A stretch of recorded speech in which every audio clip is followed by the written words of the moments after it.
Bienvenidos a las verdades del nazi. Ahora nos toca hacer la segunda parte del gobierno de Balta. Y comenzando vamos a ver el tema de los grandes empréstitos que tuvo este gobierno entre los años de 1870, 1871 y 72 para las obras públicas. En esa época en Europa estaban en la edad de oro y de la locomotora. Esa fiebre de oro se había esparcido por el mundo y había impreso un ritmo desconocido a las operaciones bursátiles. Esto también llegó al Perú y Balta, queriendo modernizar Lima, no solo Lima, sino todo el Perú, hizo grandes empréstitos para financiar la construcción de grandes ferrocarriles en el país. Esto con la garantía del contrato Dreyfus, que se ha hablado en el video anterior.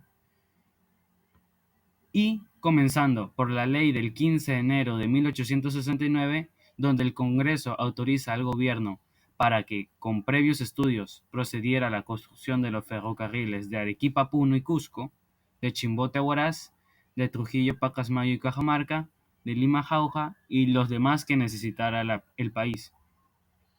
Dando cumplimiento a esta ley, el gobierno de Balta contrató en París el 19 de mayo de 1870 con la Casa Dreyfus Hermanos un empréstito de 59.600.000 soles para los ferrocarriles del Callao de la Oroya y de Arequipa a Puno, las vías troncales de penetración más importantes del Perú, quedando afectadas todas las rentas públicas y en especial las de aduanas y la propiedad de ferrocarriles en construcción. Eso estaba haciendo que el Perú comience a estar con grandes deudas y esto iba a afectar a un largo plazo, ya que, como ustedes saben, en un futuro íbamos a comenzar una guerra. El buen éxito que tuvo la colocación de este empréstito alentó a los poderes públicos a pedir otros con poder proseguir el programa de las obras que se habían propuesto realizar. El 24 de enero de 1871, el Congreso autorizó al gobierno contratar un nuevo empréstito, esta vez de 15 millones de libras esterlinas. Esto en soles serían unos 75 millones, de los cuales 13 millones se dedicarían a la construcción de ferrocarriles y el resto a la irrigación de la costa. Este segundo empréstito fue pactado también con la Casa Dreyfus en Lima el 7 de julio de 1871, pero solo fue aprobado en 1872 y fue un fracaso, aumentando la crisis económica y financiera. Ahora, sabiendo cómo se financiarían estas obras, vamos a hablar de los ferrocarriles que se iban a comenzar a construir. Antes de iniciarse la construcción de estos grandes ferrocarriles de penetración, existían en el país los de Lima al Callao, de Lima a Chorrillos y de Tacna a Arica. En total eran unos 90 kilómetros. Estos ferrocarriles eran de importancia local, servían para unir dos poblaciones en una misma región. Balta, al iniciar la construcción de los ferrocarriles de penetración, destinados a poner en comunicación la costa y la sierra del Perú y hacer posible la explotación de las riquezas que encierra nuestro territorio, desarrolló una política ferrocarrilera de importancia nacional. Y los más importantes, o las obras más importantes que se llevaron a dar, fueron el Demollendo Arequipa, mandado a construir por el gobierno del general Diez Canseco y encomendado al ingeniero norteamericano Don Enrique Mains. En diciembre de 1870 la obra estuvo terminada y fue inaugurada con toda solemnidad el 1 de enero de 1871, con la presencia del presidente, sus ministros y el cuerpo diplomático, quienes viajaron expresamente hasta Arequipa. El de Lima a La Oroya, cuya primera piedra fue colocada en ceremonia especial el 1 de enero de 1870 en la estación de Montserrat por el propio presidente, acuñándose medallas conmemorativas en recuerdo de tan trascendental acontecimiento para el porvenir económico del país. La primera sección, Lima-Santa San Bartolomé de 76 kilómetros y a 1500 metros sobre el nivel del mar, fue entregada al tráfico el 15 de febrero de 1871.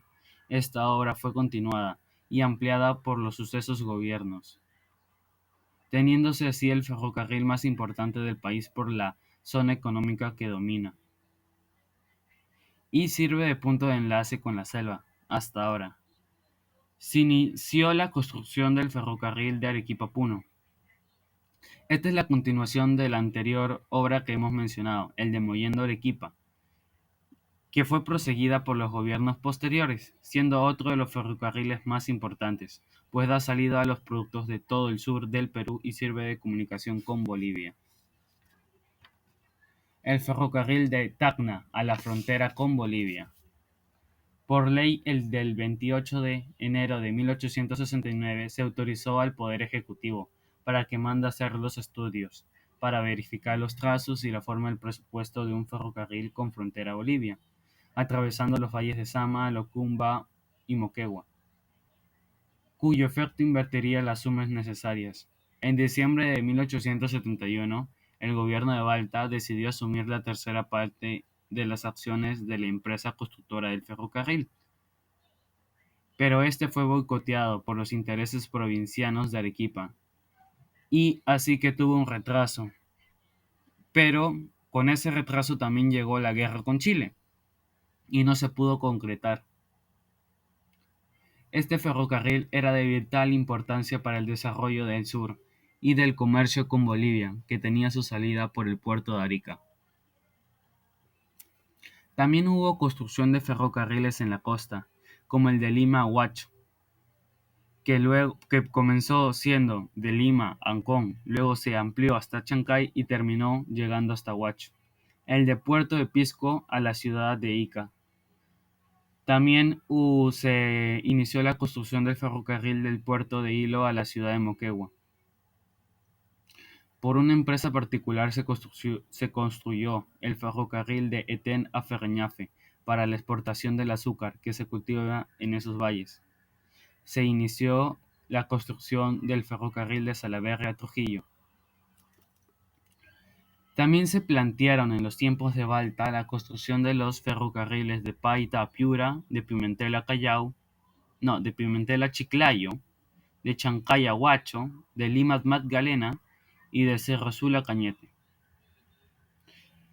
La construcción de estos importantes ferrocarriles tan necesarios al desarrollo del país no dieron los resultados esperados. No obstante, las intenciones del presidente de Balta eran buenas, pero los empréstitos no fueron racionalmente utilizados y las obras resultaron muy costosas. Con esta modernización de Lima no solo fue en ferrocarriles, también el progreso material que significó para el Perú, el gobierno de Balta en su afán para nuestra gloria, tendrá bastantes obras. Entre ellas fueron las más resaltantes que se podrían decir, fueron derribadas las murallas coloniales que circundaban en la ciudad, permitiendo su expansión hacia el sur. Se reconstruyó la carretera entre Lima y Callao. Se construyó el puente que lleva su nombre, el Puente Balta, sobre el río Rímac. Se construyó el Hospital 2 de Mayo por la beneficencia pública. Se creó el barrio de la Victoria en la capital. Se instaló agua potable en Pisco. Se procedió a la irrigación del valle de Tacna. Se inició la construcción de su catedral según planos del ingeniero francés Alejandro Eiffel, detenida por la guerra con Chile y terminada por el gobierno del general Manuel Hungría, y se mandó a fabricar Bruselas, la gran pila que adorna su plaza de armas. Se inició la construcción de la iglesia de Chiclayo. Se extendieron las líneas telegráficas a provincias. Surgió el puerto de Mollendo y se creó la provincia litoral de Tarapacá. Aparte, se creó o se construyó el Palacio de Exposición, que fue utilizado para exhibir productos naturales, agrícolas y manufacturados de todo el país. Esto atrajo bastante atención al público en general. Aparte, este gobierno también tuvo ayuda en política internacional, ya que en esa época Cuba estaba en una guerra por la independencia contra España, por lo que Perú prestó ayuda al hermano cubano para lograr su independencia. Como nosotros antiguamente habíamos sido colonia española, estábamos apoyando a que nadie más lo sea. Luego también hubo una alarmante noticia de el armamento que estaba obteniendo Chile. Y pues el presidente Balta pues mandó a construir a Europa armamento, pero como su gobierno ya estaba terminando, este no llegó a ser entregado. Solo fueron entregadas unas cañoneras, una que fue a Chanchamayo y otra a Pilcomayo. La primera naufragó en la costa norte en 1876 y la de Pilcomayo tuvo una importante acción en guerra. Ahora terminando con las obras de Balta y ya terminando su mandato, comenzaban las elecciones para el nuevo presidente, las elecciones de 1872. En esta hubo una aparición del nuevo partido llamado Partido Civil, formados por miembros de la burguesía criolla, teniendo como fundador y jefe a Manuel Pardo. Aparte de este candidato, yacía también como postulante José Rufino Echenique, que ya estaba anciano y era el último de todos los caudillos que habían participado en la Guerra de Independencia. Aparte se presentó un viejo liberal, don Manuel Toribio Urreta, fiscal de la Corte Suprema de Justicia, que había sido candidato en anteriores oportunidades y se presentó nuevamente. La campaña electorana fue violenta. Los periódicos El Comercio, El Nacional, La Patria, La República, La Sociedad y El Heraldo terciaron en la lucha, haciendo uso de una amplia libertad de imprenta. El Partido Civil hizo dos demostraciones públicas en Lima de su gran popularidad. En medio del proceso electorano y teniendo en cuenta la violencia de la lucha, Balta lanzó la candidatura del jurisconsulto don Alejandro Arenas, invitando a los demás candidatos a renunciar y apoyar al señor Arenas en un gesto de unión nacional. Pero solo el general Echenique se retiró la suya, y la contienda continuó. Realizadas las elecciones, los electores civistas obtuvieron la mayoría, y reunidos los colegios electorales de cada provincia, resultó elegido por amplio margen el candidato de oposición, don Manuel Pardo. Ante esta decisión y habiendo ganado don Manuel Pardo, hubieron bastantes militares que no estaban de acuerdo porque los civistas eran antiarmamentistas. Entre ellos se encontraba el ministro de Guerra del presidente Balta, el coronel Tomás Gutiérrez. Este tenía tres hermanos más, Marcelino, Marceliano y Silvestre. También eran coroneles, quienes estaban al mando de los sendos batallones de la capital. Estos cuatro hermanos, gente ruda y de escasos conocimientos, se pusieron de acuerdo para impedir la proclamación de don Manuel Pardo. Pardo en realidad era el primer presidente civil elegido en la República, porque los anteriores eran militares. Los Gutiérrez pretendieron convencer a Balta de la necesidad de desconocer el triunfo del Partido Civil, pero Balta se opuso. En vista de la posición del presidente, en la tarde del 22 de julio de 1872, los cuatro coroneles Gutiérrez se sublevaron, apresaron al presidente Balta y lo condujeron al cuartel de San Francisco. Luego proclamaron jefe supremo de la República a Tomás, e iniciaron una violenta persecución contra los civistas. Pardo logró escapar de la capital y embarcarse en un buque de la Armada en las costas de Pisco.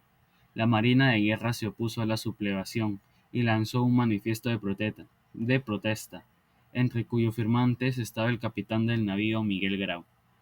La rebelión de los Gutiérrez no contó con apoyo en el pueblo, así como tampoco del resto del ejército ni de la marina.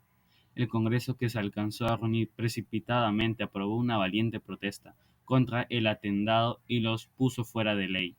Durante los días 23, 24 y 25 de julio, Lima vivió momentos de gran incertidumbre.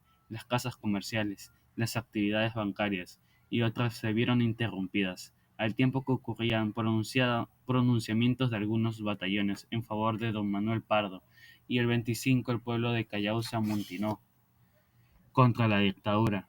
Poco a poco, todos los hermanos fueron cayendo. Como en el 26, Silvestre fue asesinado, muerto a balazos, por el mismo pueblo, mientras que Marceliano, que custodiaba al presidente Barta, al oír que su hermano Silvestre había muerto, mandó a matar o asesinar al presidente Balta. Al final todos terminaron colgados en la plaza de armas. Y pasado el peligro, desembarcó en el Callao don Manuel Pardo y fue recibido apoteósicamente. Como faltaban pocos días para el término del periodo presidencial del coronel Balta, se hizo cargo del mando el vicepresidente don Herencia Ceballos. Y con esto terminamos el gobierno de Balta. Y para el siguiente video tendríamos el gobierno de Pardo. Muchas gracias.